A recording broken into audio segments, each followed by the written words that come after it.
When I record or stream games, I use a 2 PC setup. I didn't really expect to be using a 2 PC setup, but I ended up with a relatively decent PC from spares left over from older builds, so I built a streaming and recording PC just for fun. Now, as you can see from this Modern Warfare footage, the recording quality just isn't great. It's a little bit grainy, there's occasional stutters, and it's certainly not 60 FPS. So I was looking into the best way to improve the recording quality on the second PC. Now I know I could just record and stream on a single computer, but I'd like to keep the streaming and recording on a separate PC for now. So both PCs are all AMD builds with Ryzen processors and Radeon graphics cards. There's no NVENC encoding here or QuickSync or anything like that, it's all AMD CPU encoding. To capture the footage on the second PC, I use this PWAY USB external capture card, which I got from Amazon for around £25. According to the specs, it can capture 4K in 30fps or 1080p in 60fps, but as you can see from the Call of Duty footage, it just doesn't look right.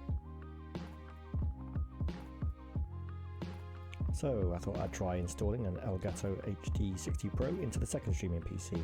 According to the specs, the Elgato can record in up to 1080p at 60fps. That's the same as the PWAY for about £120 more.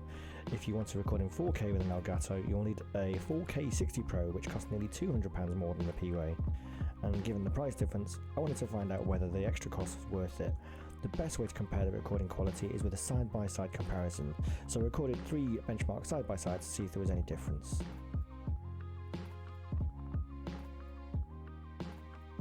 Here's GTA 5 with the PWAY external capture card on the left and the Elgato HD60 Pro on the right. I don't know about you, but the footage from the Elgato does look a little bit smoother and a bit cleaner to me. All the side-by-side footage you can see here was recorded in 1080p at high or very high settings. The main PC has a Ryzen 7 3800X with a Radeon RX 5700 XT GPU. The second PC, the streaming PC, has a Ryzen 5 2600 with a really old R7 360X GPU. It's just in there because it's a spare. The GPU was just an output though, all the work is done by the CPU and the capture card here. On Assassin's Creed Odyssey, again the footage on the right seems smoother, especially when the camera pans around. You can see a lot of jittering in the mountains on the PWAY capture card. In comparison to the GTA 5 example, there doesn't seem to be a massive difference in image quality, and the colours do roughly look the same to me.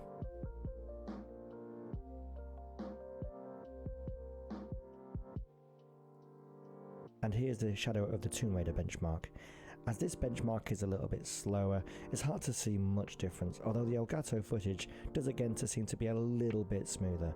Fine detail like Lara's hair looks marginally cleaner, less bitty with the Elgato 2.